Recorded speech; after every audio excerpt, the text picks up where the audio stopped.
ఈరోజు మనం ఈ వీడియోలో మీకు ఒక మంచి ఫిక్స్డ్ డిపాజిట్ స్కీమ్ గురించి అయితే నేను ఎక్స్ప్లెయిన్ చేస్తాను. సో మన వీడియో చేసి చాలా రోజులైంది. సో చాలామంది 1 lakh ఫిక్స్డ్ డిపాజిట్ చేస్తే ఎంత వస్తుంది, అదే 2 lakhs ఫిక్స్డ్ డిపాజిట్ మంచి స్కీము షార్ట్ టర్మ్లో కావాలన్నారు. సో అలాంటి వాళ్ళ కోసం ఒక షార్ట్ టర్మ్లో మంచి స్కీమ్ అయితే మీకు క్లియర్గా నేను ఎక్స్ప్లెయిన్ చేస్తాను ఈ వీడియోలో. లాస్ట్ వరకు అయితే చూడడానికి ట్రై చేయండి. సో మీరు కానీ ఒక్కసారిగా డిపాజిట్ కానీ చేస్తే మీకు వడ్డీ మాత్రమే 4,49,034 రూపాయలు వడ్డీ వస్తుంది. అది ఏ విధంగా వస్తుంది, మనం ఎంతకి అలా మీకు 1 lakh నుంచి 10 lakhs వరకు మీకు క్లియర్గా నేను ఎక్స్ప్లెయిన్ చేస్తాను. మన వీడియో ఫస్ట్ టైం కానీ చూస్తున్నట్లయితే లైక్ చేయండి. ఇలాంటి ఇన్ఫర్మేటివ్ వీడియోలో మిస్ కాకూడదు అనుకుంటే మన ఛానల్ అయితే సబ్స్క్రైబ్ చేసుకోండి. ఓకే ఫ్రెండ్స్, మనం ఆలస్యం చేయకుండా వీడియోలోకి అయితే వెళ్ళిపోదాము. సో ముందుగా మీకు ఒక విషయం అయితే చెప్తాను. సో ఈ యొక్క పథకం నేమ్ వచ్చి ఎన్ఎస్సి అంటే నేషనల్ సేవింగ్స్ సర్టిఫికేట్. ఈ యొక్క స్కీమ్ అనేది మనకి పోస్ట్ ఆఫీస్లో 1959 నుంచి మనకి ఈ స్కీమ్ అయితే ప్రభుత్వం నుంచి నడుస్తుంది అనమాట. మనకి 1959 నుంచి అండి ఇప్పటి వరకు ఎటువంటి మార్కెట్ రిస్క్ ఉండదు. ఎటువంటి మీరు ఈ స్కీమ్లో డిపాజిట్ చేస్తే ఎటువంటి భయము అలాంటిది మీకు అవసరమే లేదు. ఒక్కసారి మీరు అకౌంట్ ఓపెన్ చేసిన తర్వాత దానికి సంబంధించిన పాస్బుక్ మీ దగ్గర ఉంటే మీ డబ్బులు మీ చేతిలో ఉన్నట్టు. కాబట్టి మీరు ఎటువంటి భయము అసలు అవసరం లేదు. ఇది ఒక సెంట్రల్ గవర్నమెంట్ స్కీమ్ కాబట్టి 1959 నుంచి ఈ యొక్క ప్రభుత్వం యొక్క పథకం అనేది నడుస్తుంది. కాబట్టి మీరు ఎటువంటి అపోహల ఉన్న అవసరం లేదు. ఏదైనా మనకు కొన్ని స్కీములు అయితే మనము మార్కెట్లో పెట్టడం కానీ దానికి వచ్చే వడ్డీని బట్టి మనకు వడ్డీ రావడం కానీ ఇలా కొన్ని ఉంటాయి అన్నమాట. సో అలాంటి రిస్క్ అయితే అసలు లేదు. సో ఇది మీకు ఈ విషయం చెప్పాలనుకుంటున్నాను. సో ఎన్ఎస్సి ఇది ఒక ఫిక్స్డ్ డిపాజిట్ స్కీమ్. దీని యొక్క వడ్డీ రేట్ వచ్చి మనకు ప్రజెంట్ అంటే 2026 సంవత్సరంలో మనకు జనవరి నుంచి మార్చి వరకు 7.7% వడ్డీ అయితే నడుస్తుంది అనమాట. అయితే మీకు ఒక డౌట్ రావచ్చు, ఇప్పుడు నేను 7.7 వడ్డీతో నేను ఫిక్స్డ్ డిపాజిట్ చేస్తున్నాను అంటే ఇది 5 years స్కీమ్ కదా, మళ్ళీ 4th yearలో అంటే ఒక 3 months తర్వాత మళ్ళీ వడ్డీ మారుతుంది కదా, అప్పుడు మళ్ళీ వడ్డీ చేంజ్ అవుతుందా, ఒకవేళ తగ్గితే మాకు తగ్గు వస్తుందా, పెరిగితే మళ్ళీ పెరుగుతుందా అనే అపోహలు ఉండొచ్చండి. సో మీరు ఏ టైంలో అయితే మీరు ఫిక్స్డ్ డిపాజిట్ ఏ వడ్డీ అయితే ఉందో ఆ టైంలో మీరు కానీ ఫిక్స్డ్ డిపాజిట్ చేస్తే అదే వడ్డీ మీకు లాస్ట్ వరకు అయితే వర్తిస్తుంది. ఎటువంటి మధ్యలో మారడానికి వీలు లేదు. అయితే దీని యొక్క వడ్డీ అనేది మనకి కాంపౌండ్ లాగా మారుతూ ఉంటుంది అన్నమాట. మన గవర్నమెంట్ నుంచి ఒక స్పెషల్ ఆర్డర్ అయితే రావడం జరుగుతుంది. ఆ ఆర్డర్ ప్రకారమే ఇంట్రెస్ట్ రేట్ అనేది మారుతుంది. కానీ మీరు ఏ రోజు అయితే చేశారో ఆ రోజు నుంచి అయితే మీకు మీ వడ్డీనే వస్తుంది అనమాట. మీకు ఓపెన్ చేసేటప్పుడే చెప్తారు మీరు ఇంత అమౌంట్కి ఇంత అమౌంట్ వస్తుందని. సో మీ పాస్బుక్లో కూడా ఫస్ట్ పేజీలో ఉంటుంది, అదే అమౌంట్ వస్తుంది మెచ్యూరిటీ అయినప్పుడు. ₹1 కూడా మీకు తక్కువ రాదు, ₹1 ఎక్కువ రాదు.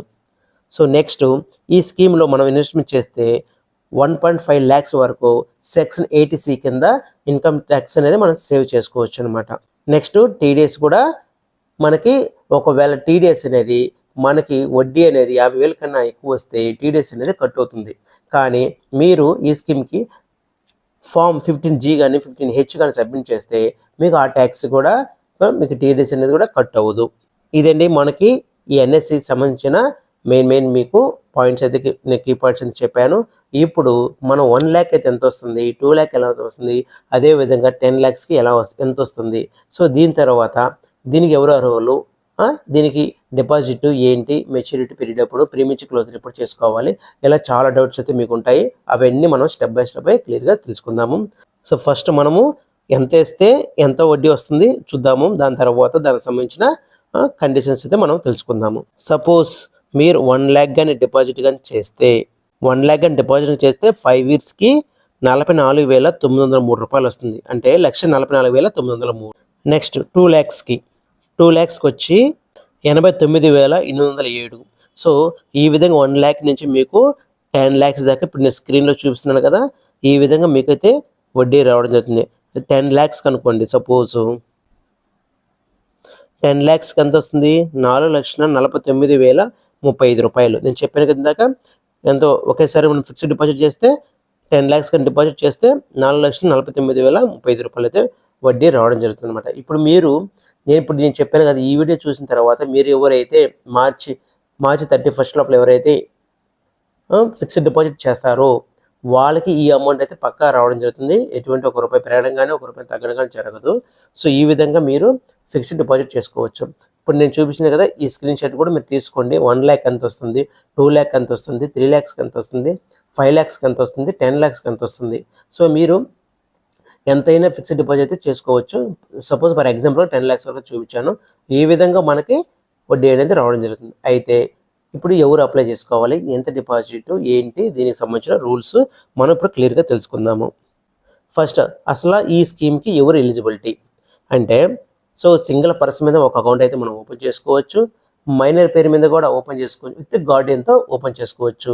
అదే ఒకవేళ పిల్లలకి 10 years అబోయింది అనుకోండి, వాళ్ళ యొక్క ఓన్ పేరు మీద అకౌంట్ అయితే ఓపెన్ చేసుకోవచ్చు.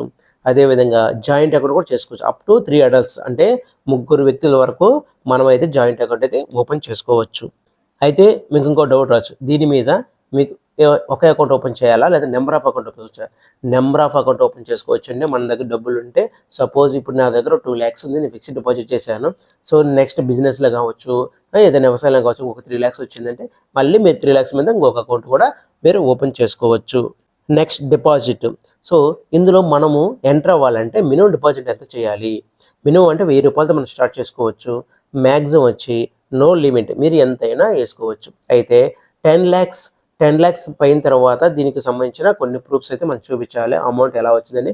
లేదంటే మీకు ఇన్కమ్ ట్యాక్స్ రూపంలో వస్తుంది. ఇదే ఇక్కడే కాదండి, ప్రతి దిక్కున ఇదే ఉంటుంది. జస్ట్ మనకి ఇన్కమ్ ప్రూఫ్స్ అంటారన్నమాట అబౌట్ 10 lakhs అయితే. సో బిలో 10 lakhs అయితే మీరు ఎటువంటి అప్ టు 10 lakhs దాకా ఎటువంటి ప్రూఫ్స్ అవసరం లేదు. Next premature closure. So premature closure మనం చేసుకోవచ్చు, కానీ దీనికి చేయాలంటే కొన్ని కండిషన్స్ మనం ఫాలో అవ్వాలి. ఒకటి, ప్రీమెచ్యూర్ క్లోజర్ అంటే మనకి అకౌంట్ హోల్డర్ కానీ చనిపోతే మనం ప్రీమెచ్యూర్ క్లోజర్ చేసుకోవచ్చు అనమాట. అంటే సపోజ్ మీరు జాయింట్ అకౌంట్ ఓపెన్ చేశారు, ఇద్దరు పేర్ల మీద మీరు అకౌంట్ ఓపెన్ చేస్తే అందులో ఒకరు చనిపోయినా మీరు అకౌంట్ అయితే క్లోజ్ చేసుకోవచ్చు.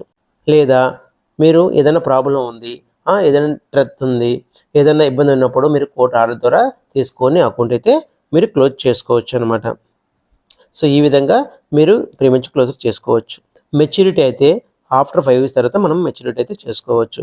సపోజ్ దీనికి ఇంకొకటి బెనిఫిట్ ఉందండి, అకౌంట్ ట్రాన్స్ఫర్. మనం అకౌంట్ కూడా ట్రాన్స్ఫర్ చేసుకోవచ్చు 1 person నుంచి అనదర్ పర్సన్కి. దానికి కూడా కొన్ని కండిషన్స్ ఉన్నాయి. సపోజ్ జాయింట్ అకౌంట్ అయినప్పుడు అకౌంట్ హోల్డర్ చనిపోతే అకౌంట్ హోల్డర్ అయితే నెక్స్ట్ జాయింట్ హోల్డర్ ఉంటారు కదా, వాళ్ళకి ట్రాన్స్ఫర్ చేయొచ్చు.